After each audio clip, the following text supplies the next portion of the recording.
You want a war? You're gonna get one. Now get the guns, the drugs, to my generation will take the fall. The saints will across the nation, and it's a sex, the gods, the fakes, the frauds, they're messing with me.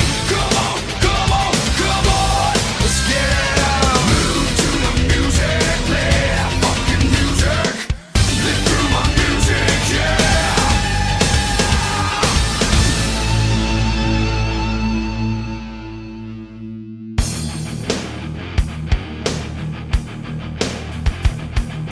Hey yo, welcome back to Reliving the War and welcome to the 9th of November 1998. WWF Raw comes from Dallas, Texas this week while Nitro takes place in Uniondale, New York. We've got the 1998 Survivor Series to look forward to later in the week where the Deadly Game Tournament takes place, and WCW meanwhile are still preparing for their annual World War III Battle Royal that takes place on the 22nd. If you haven't done so already, please check out the channel update video I uploaded this past weekend. I'm going on a short break and there's going to be no episodes of Reliving the War for 2 weeks in August. It's all explained in that video along with some other temporary changes that's happening on the channel.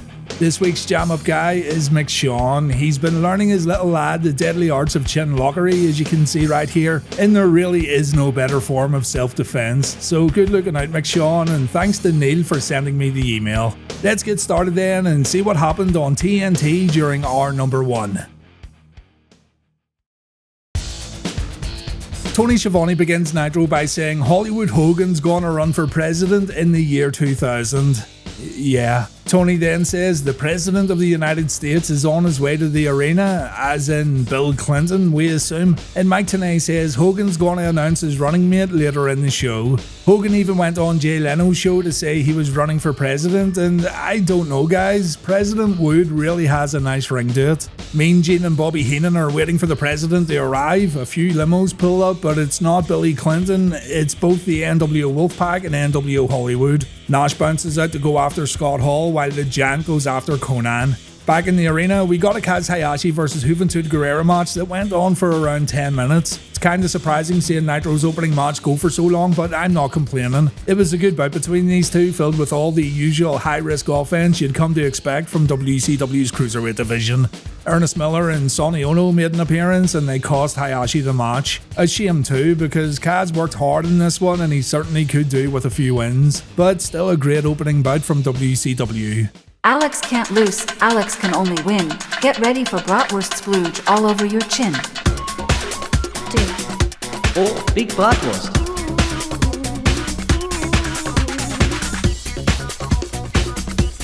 We get treated to an Alex Wright vs Barry Horowitz rematch next, and that means WCW have nothing for Alex to do since becoming the wrestling king of Europe. That's a shame. The WCW tag division's a complete mess at the moment, with big teams such as Harlem Heat, the Steiners, Faces of Fear and the Outsiders all breaking up. So if it were up to me, I would have continued the Dancing Fools tag team for a little bit longer, but sure, it's WCW. Alex wanted Dave Penzer to tell the fans they need to be silent during this match so Daz Wunderkind can concentrate on his opponent, and I was just settling into the match when a wolf began howling in the arena. It took Alex by surprise, it took the fans by surprise. Everyone thought it was a botch at the audio desk, but the Wolfpac's music begins to play and the faction make their way down to the ring. Alex and Barry leave, so the match is a no contest. A clear visual representation of the hierarchy at WCW. If the Wolfpac's here, then your pissy little mid-card match doesn't matter. Nash says the Black and White are trying to dwindle the Wolfpac's numbers. They took out Macho, they took out Sting, and last week the Hitman tried to take out Flexi Lexi. The thing is, the Wolfpac will keep coming back. NWO Hollywood will have to kill the Red and Black to end this rivalry.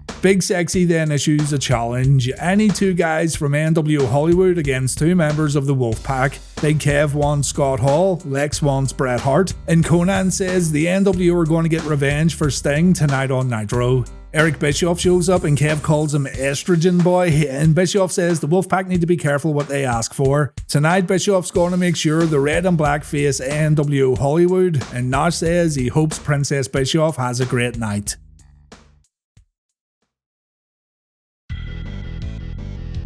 X-Pac vs The Undertaker kicks off Raw, while Nitro continues with Scott Norton vs Lodi and a Disciple promo. Do you want some useless trivia you can impress your girlfriend with? Well, here it is. Lodi challenged for the IWGP Heavyweight title. That's right, officially in the record books, Scott Norton defended the belt here against Lodi, and last week he defended it against Van Hammer. In saying that, Big Flash Norton made absolute 100% sure that Lodi didn't win the championship by demolishing him in 18 seconds. 18 seconds, that has to be an IWGP record. The match consisted of a shoulder block and a powerbomb. That's it. Dave Penzer announces that Scott's still the IWGP Heavyweight Champion, and Nitro moves on.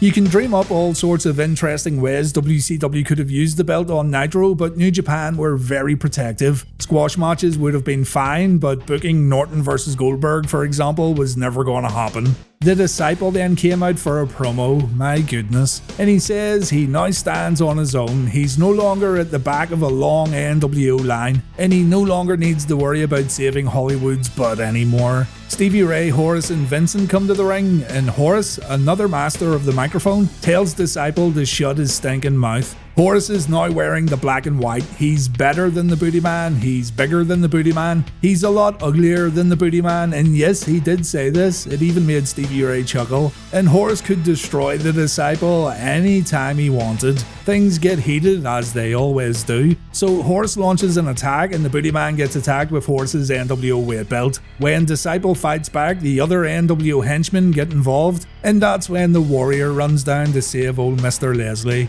Vincent, Stevie and Horace get taken out. The Warrior holds up a OWN shirt and say goodbye to the Warrior once again because he's now done with WCW. There's no Hogan rematch, there's no finish to the OWN stuff. That's the Warrior gone from Nitro and Reliving the War. So yeah, it was fun while it lasted. Booty Man has to find himself a new dealer though, so things are going to get tough for Brother Brudai. Over on Raw, Jim Ross announces the main event during the show open. It's Mark Henry versus The Rock. If Rock can't beat Henry, then The Rock's going to lose his job. If he wins though, he'll be back in the Deadly Game tournament. The Undertaker attacked X-Pac on Heat, and that's why we've got this match opening up Raw. But don't get your hopes up either, this one's a non-starter. X-Pac's all pleased with himself after hitting Taker with his kick combo, but Undertaker says, "Not today, Chief," and Waltman gets thrown into the corner. The lights go out, Kane begins walking down to the ring, and the Big Red Machine decides to shoot a fireball that ends up hitting X-Pac. I really get the feeling that WWF were trying to show WCW how you're supposed to do fireball spots, but I could be wrong too. The timing sure is interesting though. Poor X-Pac's been blinded. The Undertaker leaves the ring, Kane follows his big brother while Waltman continues to scream in agony, and it all ends with the New Age Outlaws trying to help out their fellow degenerate. Medics eventually show up and Pac gets his face wrapped up, so let's see if X-Pac makes it to the Deadly Game tournament later in the week. Backstage, Vince McMahon greets Mick Foley and the chairman tells Mick he's going to defend his new hardcore title tonight against Ken Shamrock. No DQ, falls count anywhere. Vince also says there's more title belts in Mankind's future, so Mankind needs to look good. Mr. McMahon's organised a makeover for Mrs. Foley's baby boy, so Mick follows the corporate stooges to get a brand new updated look. By the way, I want to say hi to my one little fan out there. Hello, Smokey, my cat.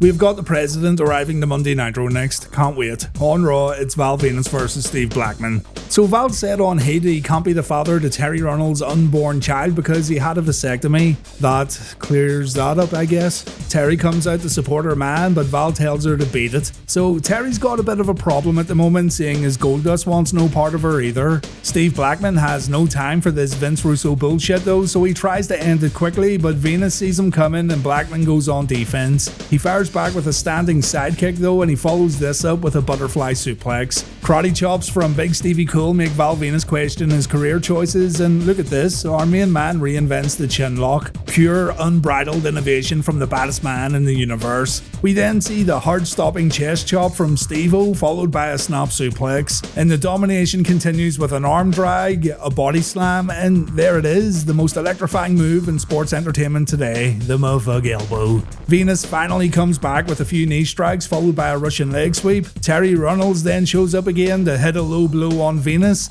And hang on, wait a minute. Maybe Terry wasn't out here to hurt Val. Maybe she's out here to help Steve Blackman. Could it be? Steve Blackman's the father of Terry Runnels' unborn child? Is Terry carrying the most powerful force in the world today? Certainly seems that way. After Venis takes the low blow, Owen Hart in the blue blazer attacks Steve. The commentators are once again very confused, but never mind that. Steve Blackman's going to be a dad, and that means the bloodline of greatness continues into a new generation. Backstage, Mankind's been given a shave and he's in the middle of a new haircut. He's praising Vince McMahon and he says Mr. McMahon always looks after his champions. On Nitro, a stretch limousine drives into the loading area. Security guys and cops tell Mean Gene and the cameraman to back off. And back in the arena, Tony Schiavone says he's excited for what's about to go down. The president comes out of the arena and it's Hollywood Hogan. Now, this would have been way more effective if the commentary team didn't mention Hogan's plans to run for president in the year 2000. So again, it's a case of WCW tripping up over the small details. Hogan gets in the ring and he congratulates Governor Jesse Ventura. Minnesota just selected a real man to solve real problems, and Hollywood Hogan salutes Ventura for his achievement. Hogan says he's had phone calls from Turner, CNN, Time Magazine, the New York Post. Everyone had the same question. They wanted to know if Hogan would consider leading the country and taking the United States into the new millennium. Hulk sat down with his new campaign manager, Eric Bischoff, and Hogan said if he could find one good American to run the country with him, such as Oprah or his good buddy Bubba the Love Sponge, oh dear. Yeah, if Hogan can find someone he trusts, then he'll go for it. If America gets behind Hogan the same way Minnesota got behind Jesse Ventura, then Hogan will serve and protect his country. No party's been selected, the boys are still thinking it over, and Mean Gene wraps the interview up with this classic. I'm curious, you like a good cigar? I don't smoke. Thank you very much. Truth, justice, in the NWO way. Vote Wood from the Hood for a brighter tomorrow. Absolute lunacy right here, but it's that kind of lunacy that doesn't surprise you anymore.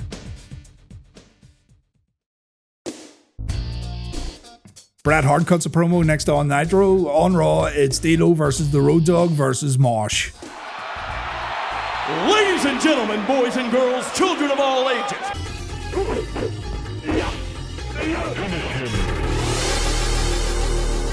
Shut up. Scorpion win fatality.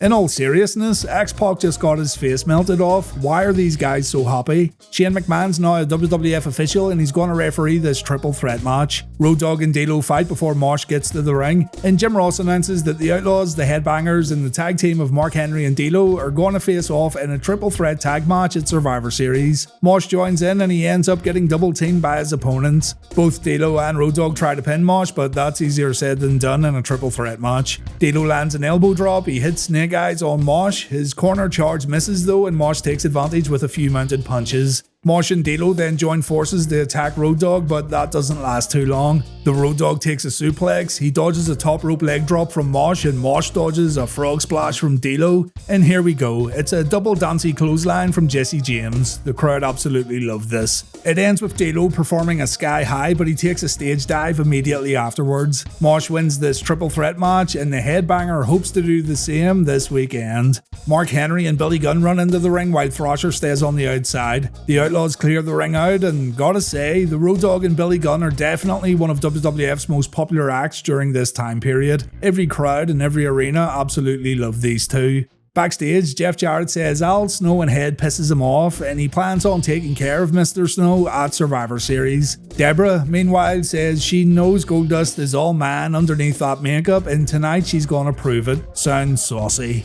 Mankind, meanwhile, is getting a pedicure, and he tells the pedicurist that Mr. Socko used to live on that foot, but he went missing. Still, now that Mick has a new family, Gerald, Pat, Commissioner Slaughter, and Dad, he doesn't really miss Mr. Socko all that much. On Nitro, Bret Hart says Lex Luger was lucky to get away with his life last week before sending a get well message to the Stinger. As for Dallas Page, Dallas is in hospital somewhere trembling in fear after what Bret did to him. Page should just FedEx the US Championship back to the Hitman so the belt can go back where it rightfully belongs. So the big question is, who is Bret Hart's next target? Who's on the Hitman's hit list? Well, it's Conan. Bret says Conan makes him sick, so tonight His Excellency wants to face K-Dog one-on-one. I for one am all for that match, and I hear Smokey the Cat popped at this announcement too. Speaking of Conan, WCW aired his music video for the song Psycho on this episode of Nitro. This would get replayed 1,000,000 times over the next few months, but to be fair, it's a banger, so no complaints.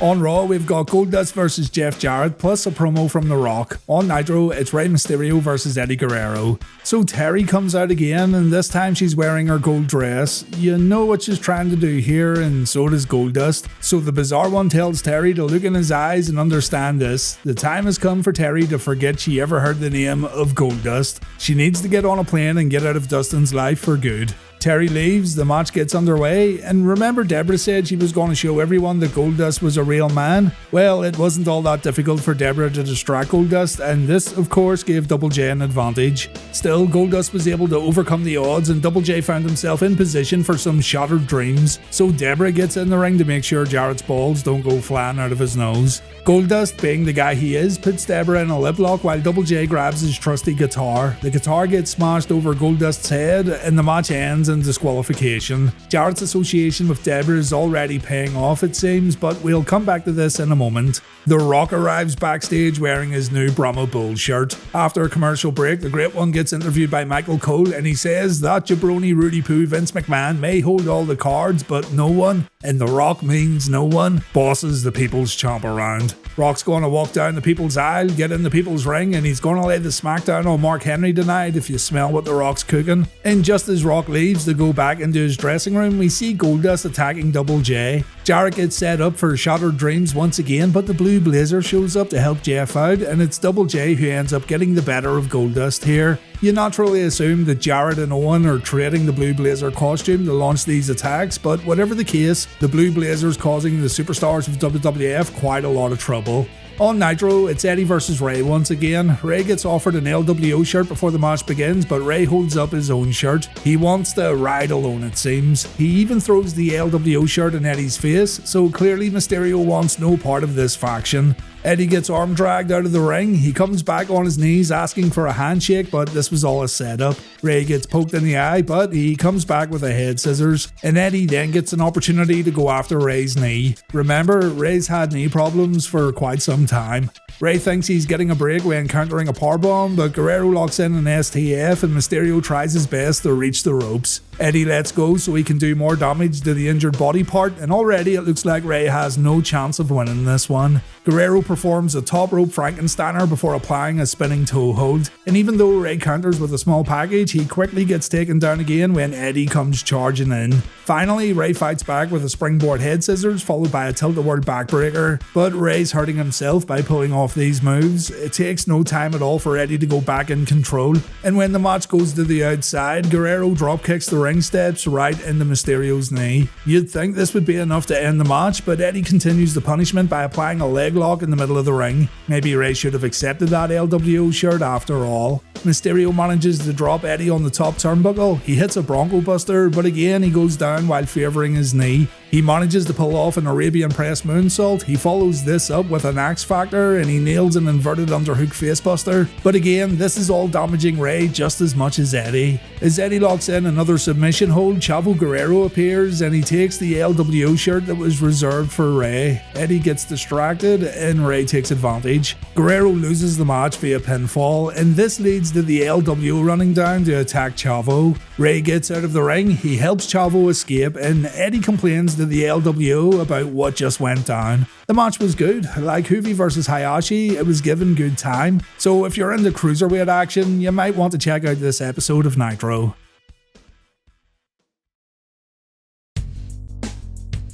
Mankind defends the hardcore title next against Ken Shamrock on Raw. On Nitro, Eric Bischoff cuts a promo. The Bischoff promo's a pretty miserable piece of television. Bischoff was dealing with a lot backstage since the summer of 1998, and he since said he regretted not handing in his resignation letter back in August. I want to stay away from all that in this series and focus on what happens on the TV shows, because discussing the AOL Time Warner merger and what it meant for WCW programming would be a series all on its own, and keep in mind, books have been written on the subject, but Eric was feeling a lot of pressure, and on top of everything else, standards and practices were telling Eric what he could and couldn't do on his TV show. Anyway, Eric says Ric Flair didn't pass a physical, so he won't wrestle ever again. Same old stuff really. And he then invites 3 WCW attorneys to come down to the ring. Look at these guys. Evolution is a mystery.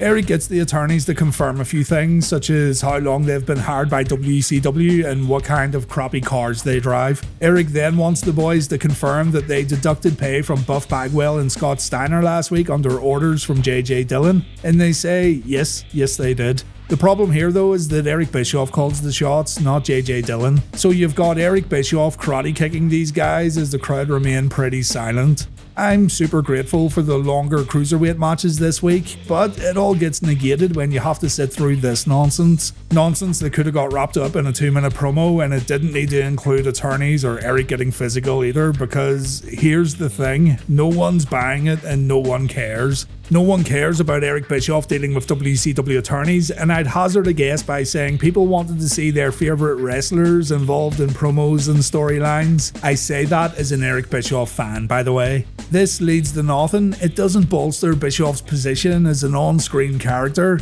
Over on Raw, it's a lot of fun seeing Mr. McMahon become more evil and twisted with each passing week, but Eric seems to have plateaued right now as an on-screen character.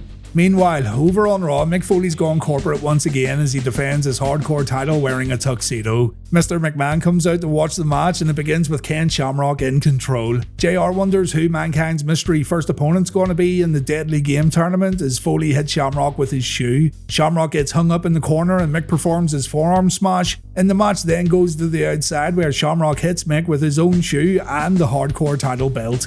McMahon watches on as Shamrock gets backdropped over the commentary desk and Mick gets a little vicious. Vince likes what he sees as Mankind throws a chair into the ring, but it's Mick who ends up taking a backdrop on the steel. It goes back to the outside where Kenny Boy gets thrown into the ring steps. The two have a brief fight in the audience before Shamrock chokes Mick out with some cord. Foley tries to apply the mandible claw, but Shamrock drops him on the steps, and this bump looked great. Pretty nasty, but great. The back and forth action continues with Mick taking a belly to belly on the floor while Shamrock takes a chair shot across the back. Mankind then tries over and over again to strike Shamrock with the chair, and Ken's able to avoid any further damage by rolling out of the way. So Mr. McMahon and his corporate stooges get a great view of Mankind taking a back suplex. Mick kicks out of Shamrock's cover. He's able to throw Shamrock on the steel when Ken tries to swing that chair. Foley then brings out a little Cactus Jack, but he wasted too much time here, and Shamrock's able to smash Foley's skull in with a chair shot. Just when you think Shamrock has it wrapped up, the big boss man attacks him, and this allows Foley to get the win. So Mr. McMahon just handed Mankind the victory. Vince is favouring Mankind for this Deadly Game tournament clearly, but at the same time you can tell he doesn't really like Mankind. What Vince's plan is, we don't know, but he's definitely up to something. Backstage, someone's attacked The Rock. Michael Cole says Rock suffered a severe blow to the back of the head, so we don't even know if Rocky's able to compete tonight.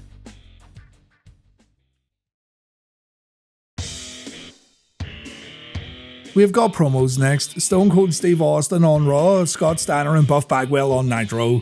Scott Steiner was supposed to wrestle, but Mickey J tells Dave Penzer that every WCW official wants nothing to do with Scotty Steiner, so it looks like we're going to have a promo instead. Scott says Big Papa Pump's your hookup and it's starting to catch on. The crowd say it too and they pop afterwards, so it looks like Steiner's onto a winner. Buff says JJ isn't here anymore and neither's Nick Patrick. Patrick got attacked on Thunder and that's why other officials won't get involved in Scott's matches. Steiner reminds everyone that he called out Roddy Piper last week and Roddy Piper's afraid to fight the big bad booty daddy. But Scott still wants to fight tonight, referee or no referee. He challenges WCW to send out their best guy to step into the ring with Big Papa Pump, and Chris Adams walks down to the ring. Can't tell if WCW's trolling Steiner here or if this is really their best guy. Both Buff and Steiner beat Chris up pretty badly. Bagwell laughs at the camera while Adams gets hung up by Scott, and it's kind of funny how no one runs down to help, at least not straight away. Buff acts as the referee as Adams gets put in the recliner, and finally Rick Steiner runs down to help.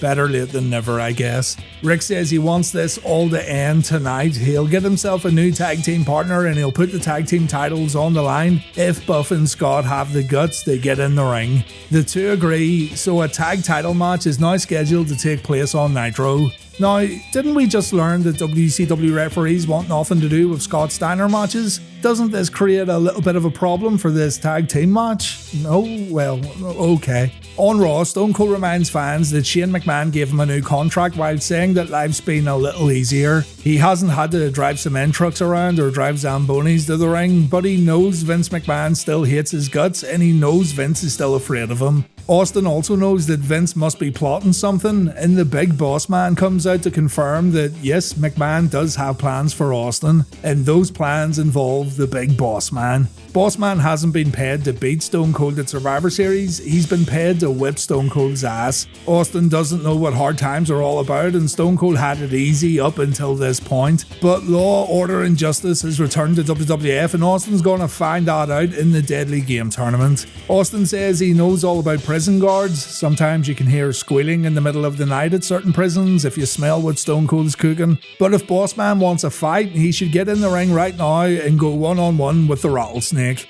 Boss Man refuses. He wants to wait until the tournament and follow Vince McMahon's orders. So Stone Cold says if Boss Man's scared, he should just go and take himself back to the dressing room. Austin's going to beat the Boss Man for free at the pay-per-view, and that's the bottom line because Stone Cold said so. Michael Cole didn't find out who attacked The Rock, but an ambulance has been called and it looks like Rock has to go to hospital. After a commercial break, Cole questions Vince about tonight's main event and if the stipulation still stands. And Vince says it's not his fault that Rocky didn't watch his own back, so if Rock can't make it to the ring, then The Rock's going to be unemployed. The Great One has to pin or submit Mark Henry tonight if he wants to be in the Deadly Game tournament, or he'll no longer be able to wrestle in WWF. We've got that scheduled tag team match next on Nitro, while Al Snow takes on Tiger Ali Singh on Raw. The tag title match doesn't happen. Rick introduces his new tag team partner, and here comes Judy Bagwell, wearing a WCW tag team title around her waist. Rick punches Scott in the face while Buff gets smacked by his mom. Buff and Scott then get out of the ring, and Buff tells Judy to remember who pays the bills. Judy says she's been whipping Buff's ass all his life, and she'll be happy to do it again inside the ring. So Rick issues another challenge. Apparently this tag team match should happen on pay-per-view, so at World War III we're going to have Judy Bagwell and Rick Steiner versus Buff Bagwell and Scott Steiner. Sounds absolutely fantastic, doesn't it? In the history of professional wrestling, it'll happen on the 22nd of November. Mr. Socko's been located. He's tied to Head, and Head's been using Sock as a headband. Yeah. Tiger Ali Singh can't believe WWF would want him to fight someone like Al Snow, what with Snow's issues and what have you. So Tiger says Babu's gonna take his place. This is just wonderful, isn't it? So Snow hits Tiger with Head, and while Tiger and Babu argue on the outside, we see Deborah McMichael walking down the ringside. Remember, Al Snow faces Jeff Jarrett this Sunday at the pay-per-view. Head watches on as Babu gets his head rocked on the top turnbuckle, and when Snow gets distracted by Tiger, Babu actually fights back, much to JR and King's surprise. Tiger makes Al tumble out of the ring, the two begin to fight, and Deborah grabs Head. Yeah, she grabs Head and she kisses the head. Al hits Babu with a snowplow, but he gets distracted by Deborah. For some reason, Tiger's allowed to get in the ring and deliver a facebuster to Snow, and Tiger's also allowed to pin Al and get the victory. Yeah. Snow blames his loss on Head as Deborah heads back up the ramp. Michael Cole says Vince McMahon's in The Rock's dressing room and the boss has an update on the People's Champ. When we come back from a commercial break, McMahon gives us that update. He says, very shortly, The Rock's gonna be unemployed. That's the update.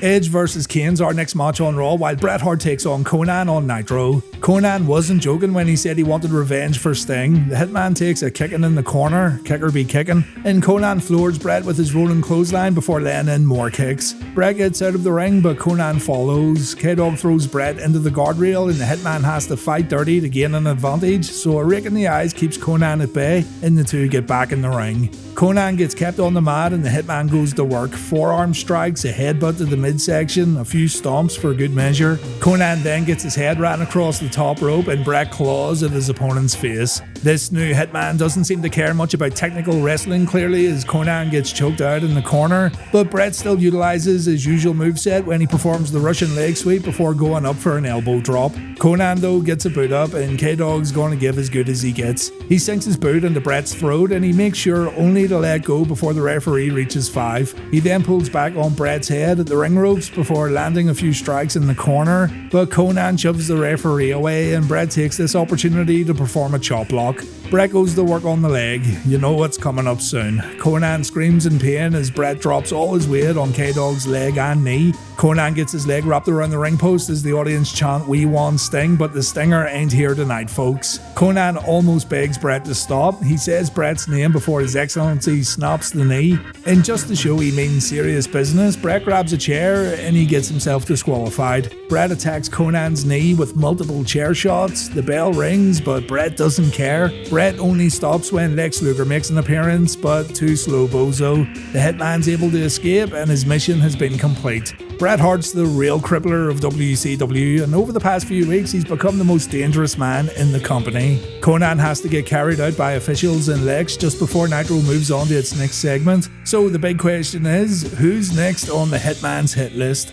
Speaking of dangerous men, here comes Kane marching to the ring with a can of gasoline and a blowtorch. He sets his toys down outside the ring before the match begins, and it starts with Edge taking a big boot followed by a double-handed chokeslam. Kane chokes his opponent out in the corner before Edge makes the mistake of sending the Big Red Machine out of the ring. Gangrel and Christian watch on as Edge gets dropped on the barricade, and Jim Ross kinda echoes what I was talking about last week, about how Kane no longer has anyone to guide him and how this lack of guidance is causing Kane to go out of control. Back in the ring, Edge takes a big body slam, but he avoids an elbow drop. He then goes for a Hurricane Rana, but Kane counters with a powerbomb. Kane then goes for a superplex, but Gangrel and Christian cause a distraction, allowing Edge to hit a missile dropkick, followed by a DDT. Edge thinks he has it all figured out, but the Big Red Machine sets up and the smile gets wiped from young Edge's face. Kane delivers his fist drop while Edge is draped over the top rope. And look at this, that didn't look too good, did it? Kane starts wrecking all 3 members of the Brood. I was just thinking that this maybe isn't the best way to get the group over, but fortunately they fight back and Edge is able to dive over the top rope and wipe Kane out.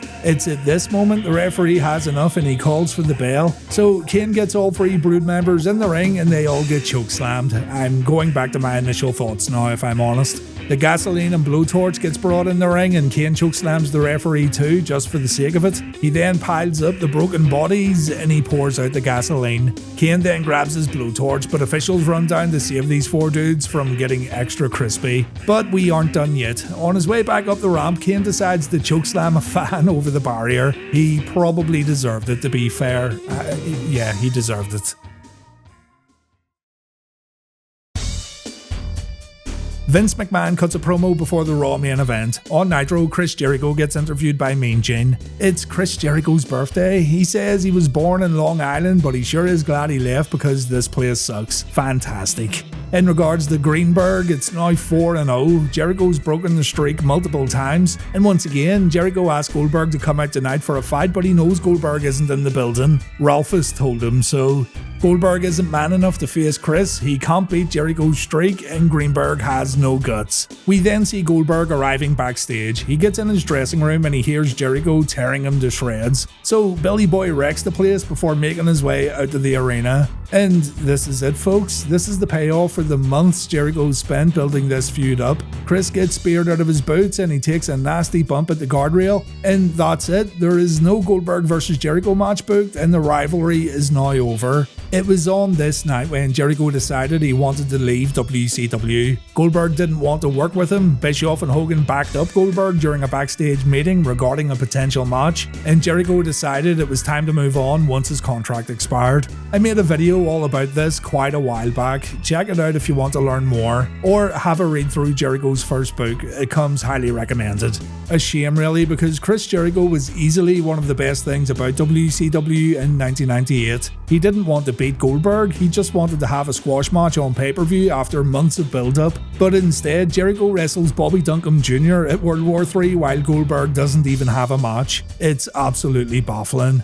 On Raw, Vince wants to get a good spot to watch tonight's main event. He rips into the Dallas Cowboys by calling the players convicted felons and a bunch of losers. He then wants The Rock to come out and get this match over with, but instead he gets his son Shane. Shane wants his dad to stop taking out his frustrations on the fans, The Rock and Stone Cold. Vince is really frustrated with Shane, and Vince should take out his frustrations on his son instead of everyone else. He's done it before, by the sound of things. And when Vince tells Shane to leave, the boy wonder says no, he's not going anywhere. So Vinnie Mac tells the big boss man to beat the shit out of his own son, and things look a little bleak for a moment. But Stone Cold runs down for the save and the crowd lose their minds. Stone Cold ensured that no harm would come to Shano as the boss man gets knocked out of the ring. So clearly Stone Cold has someone he wants to protect in WWF. Vince is going to hang back for this main event match. The Rock's still in the arena, and The Rock's going to compete for a spot in the Deadly Game tournament. And more importantly, he's going to compete for his job.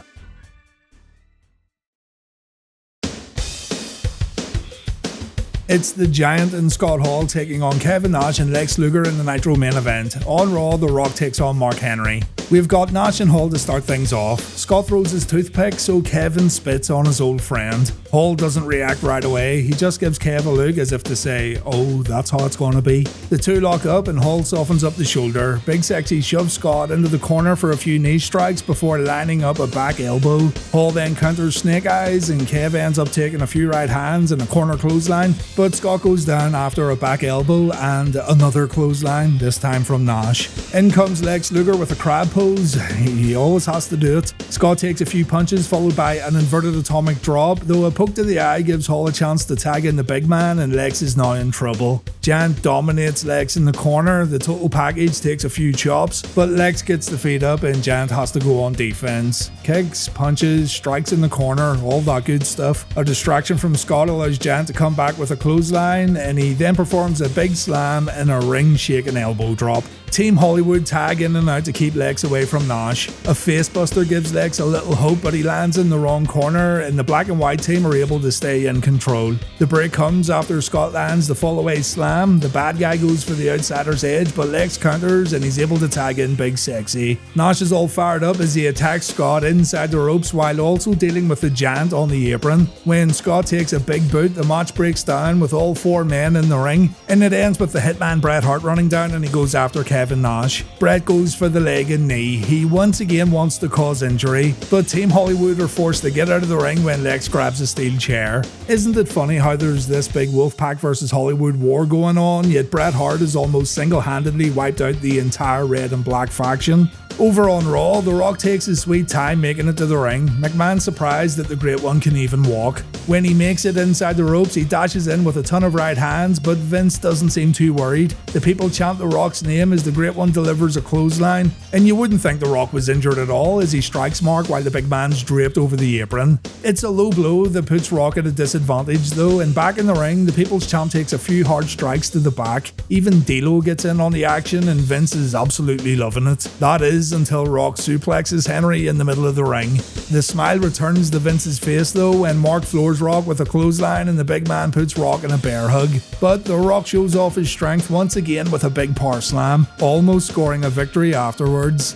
Rock builds momentum with multiple clotheslines. D'Lo inadvertently distracts the referee and Rock hits a low blow, but Mark feels no pain in his balls, as evidenced by the huge power slam he pulls off moments later. The big boss man tries to handcuff Rocky to the top turnbuckle, but the plan backfires and it's the boss man who ends up getting cuffed. Rock has a chance to win after hitting a DDT, but the ref gets pulled out by D'Lo and now we have no official.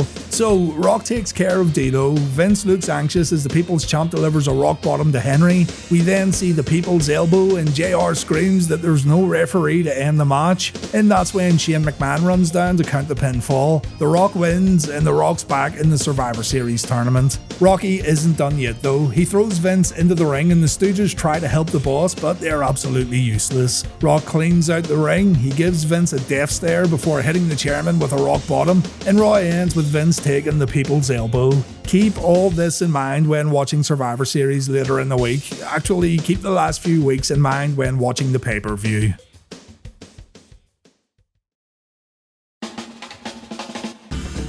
Raw wins Reliving the War this week. I thought the main event was better. I enjoyed Ken Shamrock vs Mankind, and the storyline progressions and the run-up to Survivor Series were all on point. Nitro had some good matches too, with the cruiserweights shining bright on TNT, but you feel a bit more entertained with Raw this week. Raw's now on 76 points, Nitro's on 65, and we've got 18 ties on the scoreboard. Nitro stayed put with a 4.1 television rating this week, while Raw jumped up to a 5.0.